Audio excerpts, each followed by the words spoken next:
All right, everybody. One more quick video tutorial for the night, because I know there's going to be some of you out there that say to me, Mr. Myers, minor pentatonic just isn't enough. I want more.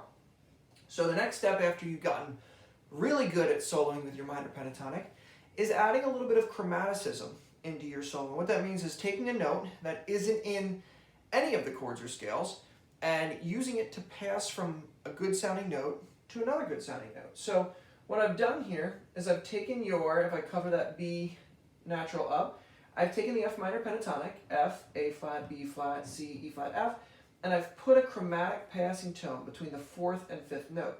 Now, before you go correcting me and saying that's not the fourth note, that's the third, there used to be a G here, remember. We erased that to make the pentatonic scale. So we would still count F1, the missing G would be 2, the A flat is the third, this is the fourth, and this is the fifth note. So I'm putting a chromatic passing tone between the 4 and the 5.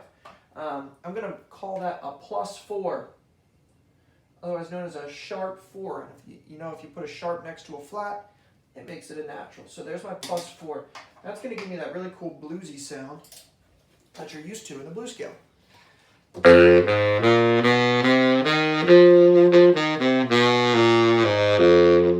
Now, one thing to be really careful of is you don't want to land on that note. I'll show you what happens if you do that. If you land on the +4,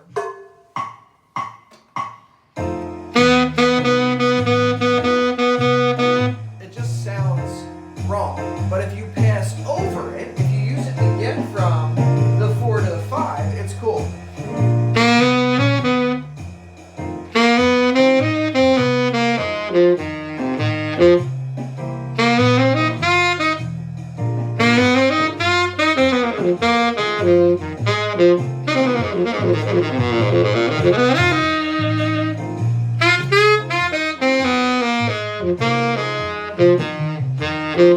So here is me landing on it.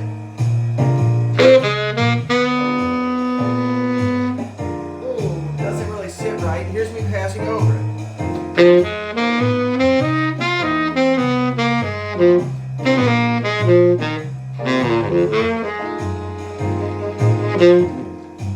Much cooler. So that is the first kind of introduction to chromaticism or using a note that isn't necessarily in the chord changes that I would start with. So you take your minor pentatonic, you add a passing tone between the 4 and the 5, and that will give you a blues scale.